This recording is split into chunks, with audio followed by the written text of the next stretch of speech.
Madame la Présidente de l'Assemblée générale, Mesdames et Messieurs les chefs d'État et de gouvernement, Monsieur le secrétaire général des Nations unies, en raison des contraintes liées à l'agenda national, le maréchal Mohamed Idriss Déby Itno, président de la République du Tchad et chef de l'État, qui a bien voulu prendre part à ces importantes assises des Nations unies, n'a pu effectuer le déplacement de New York.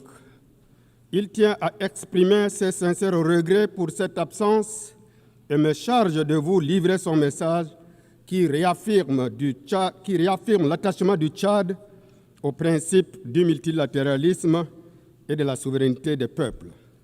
J'ai donc l'insigne honneur de donner lecture devant cette auguste assemblée du message du président de la République du Tchad, chef de l'État, et je cite: « Madame la Présidente de l'Assemblée générale, Mesdames et Messieurs les chefs d'État et de gouvernement, Monsieur le secrétaire général des Nations unies, permettez-moi à l'entame de mes propos rendre grâce à Dieu le Tout-Puissant, source de sagesse et de force qui nous a permis de nous réunir dans un esprit de dialogue pour nous pencher sur les défis de notre temps et de notre monde, au premier rang desquels les questions de développement, mais aussi les préoccupations de paix et de sécurité internationale.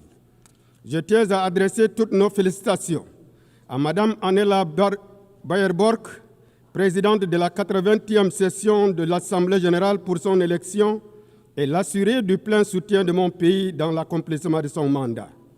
De même, je voudrais exprimer nos infinis remerciements à l'ambassadeur Philémon Yang, président sortant, pour sa brillante direction de la session précédente. Aussi, voudrais-je exprimer notre sincère appréciation et tout notre soutien au secrétaire général, M. Antonio Guterres, pour ses efforts inlassables en vue de maintenir haut le flambeau du multilatéralisme incarné par l'ONU, dont la mission, voire la raison d'être, se trouve mise à rude épreuve par de nombreux défis de l'heure qui ne cessent d'assaillir de tous les côtés ce socle commun de l'humanité. Madame la Présidente, Mesdames et Messieurs, je me tiens devant cette auguste assemblée avec le poids de l'histoire et la force d'une conviction profonde. L'Organisation des Nations unies, 80 ans après sa naissance, dans la douleur de guerre, doit aujourd'hui renaître dans la vérité de nos espoirs. Le thème choisi cette année, Mieux ensemble 80 ans, est pour la paix, le développement et les droits de l'homme, est plus qu'une célébration.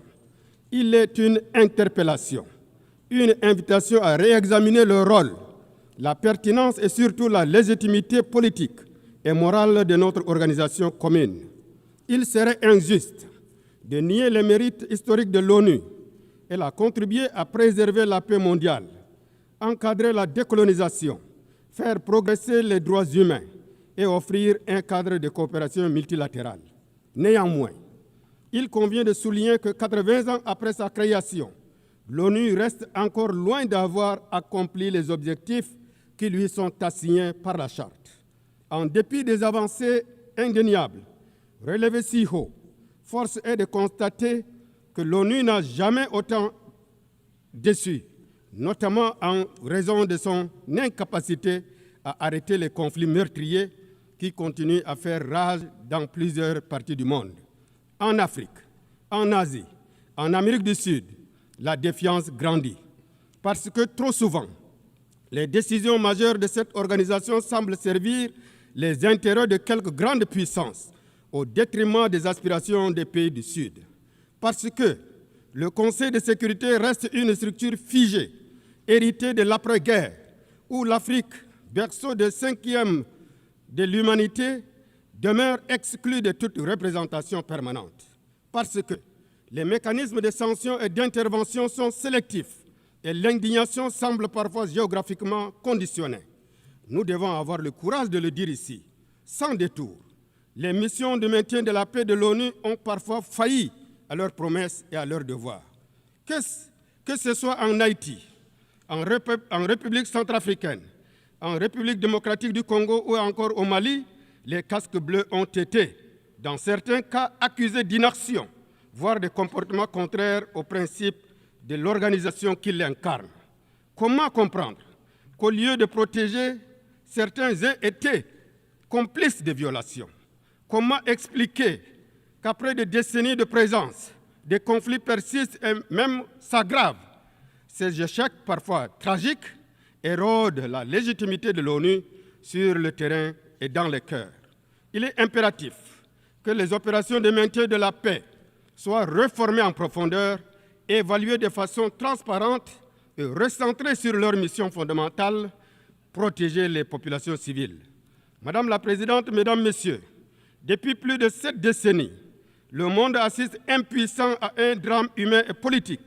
Je vais parler du conflit israélo-palestinien.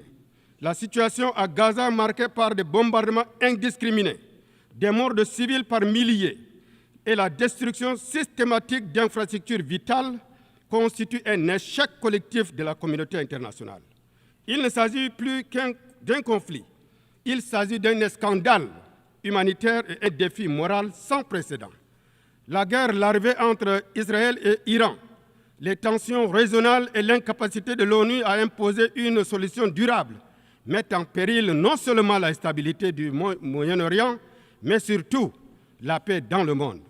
Tant que la justice n'aura pas triomphé à Jérusalem et à Gaza, il n'y aura pas la paix de conscience ici à New York. Tant que le droit international sera bafoué en Palestine, il sera affaibli partout ailleurs.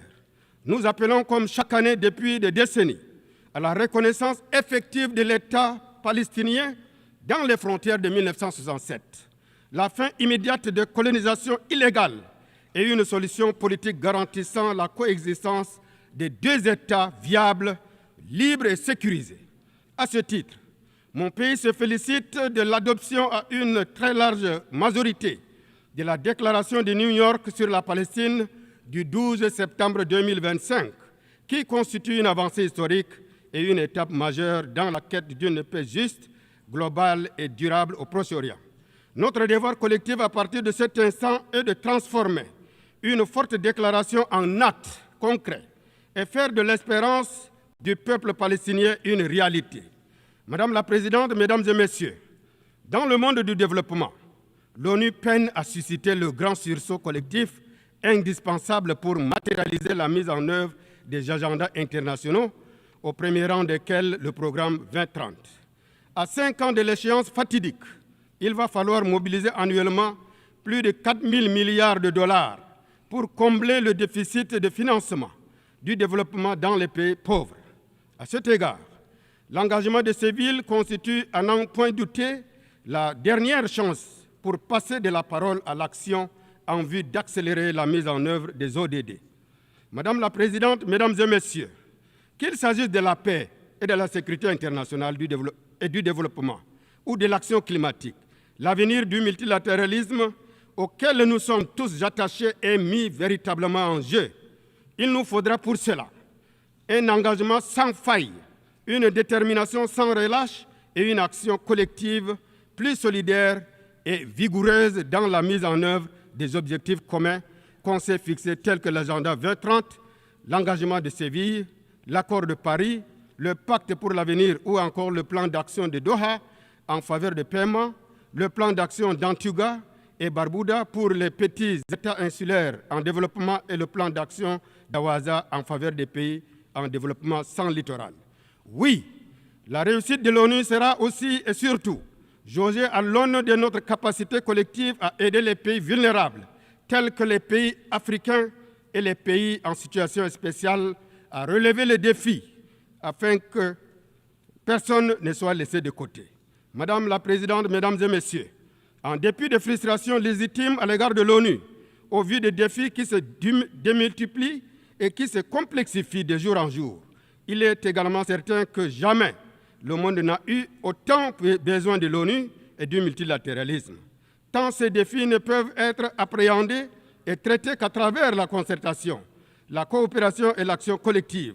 Les aspirations du peuple du monde à une vie paisible, une planète saine, des opportunités équitables pour l'accès au bien-être et la prospérité dans le respect des droits humains de tout un chacun, y compris à vivre dignement dans une société équitable et en sécurité, ne peuvent être pleinement assurées qu'à travers le multilatéralisme. C'est donc à juste titre que l'engouement suscité par le pacte pour l'avenir et l'engagement de Séville sont la traduction parfaite de cette soif pour l'ONU. Celle-ci n'a donc pas le droit de décevoir ou de trahir les aspirations des peuples du monde. Nous n'avons pas le droit de faire cavalier seul et briser l'élan collectif. Bien évidemment, nous sommes pleinement conscients des turbulences que traverse le monde en ce moment en raison de la montée de réflexes unilatéralistes et des tensions géopolitiques. Dans ce contexte, que l'aide au développement connaît des coupes drastiques affectant considérablement les pays et les communautés les plus vulnérables, mais aussi frappant de plein fouet les opérations de tous les systèmes des Nations Unies. Des agences et entités de l'ONU ont cru devoir supprimer des services vitaux dont bénéficiaient les couches les plus vulnérables dans les pays et les contrées les plus fragiles. Des réfugiés, des femmes, des enfants, des malades, notamment du sida, se sont retrouvés du jour au lendemain privés de soins ou de services sans lesquels leur vie est en danger. Toutefois, il importe de souligner l'absolue nécessité de préserver les acquis en procédant avec minutie dans l'exécution de cette réforme afin de ne pas finir par porter un coup fatal à ce que l'ONU a de plus noble, l'assistance aux plus vulnérables. Madame la Présidente, Mesdames et Messieurs, la préservation et le renforcement du multilatéralisme que nous appelons de notre vœu passe également par la réforme tant attendue de la gouvernance mondiale. À cet égard, mon pays appelle à la mise en œuvre rapide de recommandations du pacte, notamment la réforme de l'architecture financière internationale et celle de l'ONU par l'amélioration des méthodes de travail et le renforcement de l'Assemblée générale, mais aussi et surtout la réforme du Conseil de sécurité dont l'urgence n'est plus à démontrer. Il va sans dire que s'il y a un organe qui cristallise toutes les frustrations, qui symbolise l'injustice, la politique de 2 poids 2 mesures et l'incapacité de l'ONU à répondre aux attentes des peuples, c'est bien le Conseil de sécurité. Il est inadmissible que l'Afrique, berceau de l'humanité, poumon démographique du monde et moteur stratégique du XXIe siècle, demeure marginalisée dans les hautes sphères de la gouvernance internationale. Cette exclusion n'est pas seulement une aberration politique, elle est une injustice historique. Elle doit être réparée sans délai. Depuis plusieurs années, l'Afrique revendique avec constance et dignité ce qui lui revient de droit. 2 sièges permanents au Conseil de sécurité des Nations Unies, assortis du droit de veto conformément au consensus des Zulwani. Ce n'est ni une faveur, ni une concession, c'est une exigence de justice et de représentativité et de cohérence. Le monde ne peut prétendre à la paix, à l'équilibre et à la légitimité tant que plus d'1 milliard d'êtres humains sont tenus à l'écart des décisions vitales pour l'avenir de la planète. L'Afrique ne demande pas la permission, elle affirme sa voix, sa vision et sa conviction. En Afrique, beaucoup partagent malheureusement la conviction que le monde fait preuve d'une certaine indifférence face aux malheurs des Africains et le Conseil de sécurité ne fait qu'assurer le service minimum. Souvent, ces multiples réunions consacrées aux problèmes du continent restent sans grand impact sur la situation des populations. Les faits pouvant attester ce sentiment ne manquent pas. Par exemple, 14 ans se sont écoulés et la Libye se trouve toujours dans l'impasse politique et repoussant ainsi la paix aux calendes grecques. Au Soudan, les populations civiles sont abandonnées à leur triste sort parce que le Conseil de sécurité n'a pas su ou voulu assumer sa responsabilité en amenant les belligérants à une cessation des hostilités et à un règlement pacifique de leurs différends.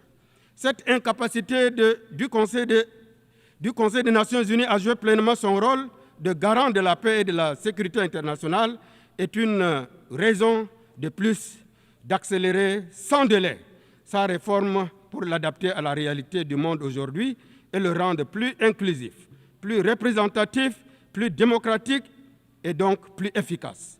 Madame la Présidente, Mesdames, Messieurs, dans un monde en perpétuelle mutation, où les interdépendances se multiplient et les défis transcendent les frontières.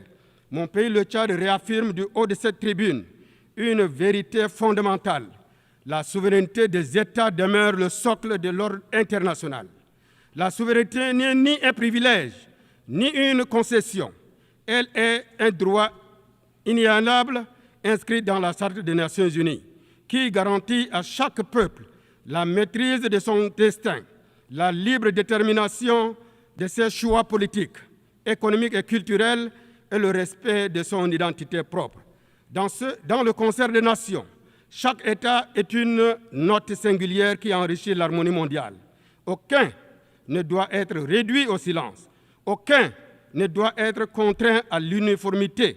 La souveraineté est la condition même du dialogue, de la paix et de la justice internationale. C'est pourquoi nous appelons à une gouvernance mondiale plus équitable, où les États du Sud, les nations émergentes, les voix longtemps marginalisées puissent pleinement exercer leur droit à la parole, à la décision et à la dignité. L'Afrique exige sa place dans la gouvernance mondiale. Les Nations unies ne peuvent plus se contenter d'aménagements politiques. Une refonte institutionnelle profonde et équitable s'impose. Madame la Présidente, mon pays, le Tchad, au cœur de l'Afrique, à la fois témoin et acteur pour la paix et la sécurité.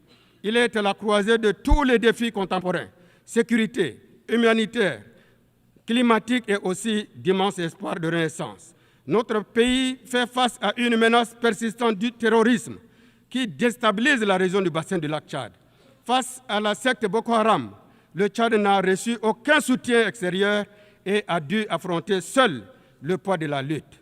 Ce sacrifice du Tchad accompli souvent dans l'ingratitude témoigne de l'engagement de notre pays pour la paix et la sécurité sous-régionale. Il est temps que la communauté internationale reconnaisse cette réalité et s'engage résolument dans la lutte contre le terrorisme et le soutien à la paix en Afrique et au-delà. Au-delà de la sécurité, le Tchad fait face aux effets dramatiques de dérèglement climatique. Avancée du désert, sécheresse et catastrophes naturelles affectent notre sécurité alimentaire et compromettent notre développement. Nous appelons à une solidarité accrue pour l'accès équitable au financement, aux technologies vertes et aux vaccins indispensables pour bâtir des sociétés résilientes et justes. Dans ce contexte, il est urgent de renforcer les efforts de préservation de notre écosystème, notamment autour du bassin du lac Tchad, dont le rétrécissement menace directement la vie de millions de personnes. Le Tchad et bien des pays d'Afrique n'émettent presque pas de gaz à effet de serre, mais payent un lourd tribut à une crise qu'ils n'ont pas causée. C'est pourquoi nous appelons à une gouvernance mondiale plus équitable où l'Afrique exerce pleinement sa place légitime. Nous plaidons pour une justice climatique effective et un accès équitable au financement, aux technologies vertes et aux vaccins. Madame la Présidente, Mesdames, Messieurs, le Tchad est un pays connu. Le Tchad, ayant connu une histoire politique mouvementée et vivant dans un environnement sous-régional marqué par les crises, conflits et guerres, est constamment exposé au risque de ces fléaux, est sorti de cette transition la tête haute. Une fois de plus, notre pays a su déjouer les pronostics les plus pessimistes en menant à bon port sa transition dans un climat apaisé empreint de dialogue, d'ouverture large, qui a prévalu du début jusqu'à la fin de ce processus. Je tiens du haut de cette tribune à rendre grâce à Dieu et un hommage au peuple tchadien qui a rendu possible cette réussite inédite. Nous remercions nos partenaires, en particulier l'ONU, pour leur accompagnement déterminant. Grâce à cet appui multiforme, le Tchad a pu franchir une étape majeure vers la gouvernance démocratique. Je suis confiant que mes compatriotes continueront avec cet élan et ensemble, nous allons gagner le combat que nous avons engagé dans l'après-transition, à savoir poursuivre le dialogue et la réconciliation nationale, consolider la paix et l'unité nationale, défendre notre territoire et à relever le défi du développement socio-économique. Toutes ces actions sont ancrées dans le programme politique sur la base duquel j'ai été élu en mai 2024. Dans ce sillage, le gouvernement vient d'adopter le nouveau plan national de développement pour la période 2025-2030 intitulé Tchad Connexion 2030. Axé autour de 4 domaines d'intervention, le Tchad Connexion 2030 vise à opérer une mutation systémique et en profondeur de l'économie et de la société tchadienne. Enfin, de réaliser cet ambitieux programme, le Tchad prévoit de mobiliser 30 milliards de dollars US, dont 46 d'investissements attendus du secteur privé. Je voudrais profiter de cette tribune pour inviter tous nos partenaires à la table ronde de mobilisation des ressources prévue les 7 et 8 novembre 2025 à Abu Dhabi, aux Émirats arabes unis. En ce qui concerne la situation au Soudan, le Tchad exprime sa profonde préoccupation face à la guerre qui dévaste ce pays et qui affecte toute la région, avec des conséquences humanitaires, socio-économiques et environnementales et sécuritaires incalculables. Sur le plan humanitaire, par exemple, la situation à l'est du Tchad est alarmante. Mesdames et messieurs, l'impact de cette crise sur les populations hôtes est également considérable. Aujourd'hui, le nombre total de réfugiés au Tchad, de Soudanais et de retournés ont atteint 2 millions de personnes, dont plus d'1,5 million sont arrivés depuis 2023. À l'est, à l'ouest, au sud, dans plusieurs villes et villages, les réfugiés soudanais, nigérians et camerounais dépassent la population locale, sans compter les milliers de personnes déplacées internes, malgré un coût environnemental et humanitaire écrasant. Par ce sens de devoir humanitaire et fraternel, nous continuerons d'ouvrir nos portes pour accueillir nos frères et sœurs soudanais en détresse fuyant les affres de la guerre. Mais nous ne pouvons supporter seuls le lourd fardeau de l'urgence humanitaire. J'en appelle une fois de plus à la communauté internationale pour venir en aide à ces personnes démunies et assister le Tchad en vue de faire face à ces défis. Sur le plan humanitaire, la poursuite des hostilités au Soudan ne fera que prolonger les souffrances des populations civiles soudanaises et aggraver la situation humanitaire dans les zones de combat ou dans les pays voisins tels que le Tchad, qui continue de voir affluer chaque jour les réfugiés. Le Tchad déplore que les nombreux appels à un cessez-le-feu n'aient pas été entendus et exhorte les parties à cesser immédiatement les hostilités, faciliter l'accès humanitaire et renouer le dialogue politique. Nous sommes convaincus que la crise actuelle au Soudan ne saurait être réglée par les armes, mais plutôt par la voie pacifique à travers un dialogue intersoudanais inclusif, en vue de parvenir à une paix durable. Le Tchad, qui observe une position de neutralité stricte et constante dans le conflit en cours au Soudan et qui a toujours soutenu les efforts de paix dans ce pays, réaffirme son attachement à la paix au Soudan et sa disponibilité à contribuer à toute initiative visant à promouvoir le dialogue entre les protagonistes pour mettre un terme à cette guerre qui n'a que trop duré. S'agissant de la situation en République centrafricaine, le Tchad se réjouit de la dynamique positive d'ancrage de la paix, de renforcement de la réconciliation nationale et de progrès socio-économiques en cours dans ce pays frère et voisin. Nous saluons la politique de la main tendue de son Excellence, M. le Président Faustin Archange Touadéra, ayant permis le retour au bercail d'anciens rebelles grâce à la médiation que le Tchad a eu l'honneur de mener. Nous réaffirmons l'attachement du Tchad à la paix et à la stabilité en République centrafricaine, avec laquelle nous sommes liés par un destin commun et tenons à retirer notre disponibilité à ne ménager aucun effort en vue d'appuyer la paix et la réconciliation entre les frères centrafricains.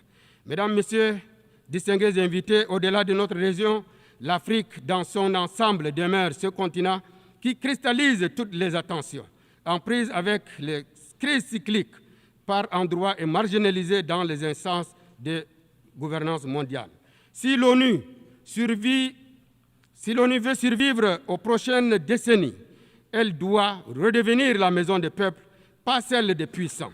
Elle doit parler aux jeunes du Sahel, aux maires de Gaza, aux agriculteurs de l'Amazonie, aux déplacés du Soudan, aux réfugiés de l'Ukraine ou de Birmanie, avec une seule voix, celle de l'humanité partagée. Mieux ensemble, cela signifie reconnaître nos échecs pour mieux les surmonter. Mieux ensemble, c'est admettre que personne n'a le monopole de la vérité ni celui de la douleur. Mieux ensemble, c'est enfin bâtir un système international où chaque nation compte et où chaque vie humaine a la même valeur. Nous appelons l'ONU à retrouver son âme, sa parole et sa puissance morale.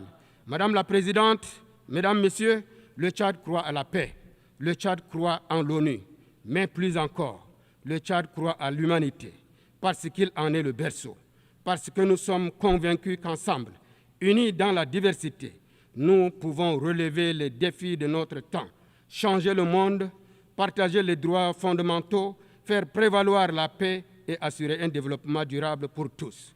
Maréchal Mahamad Idriss Déby Itno, Président de la République, chef de l'État. Je vous remercie pour votre bien aimable attention.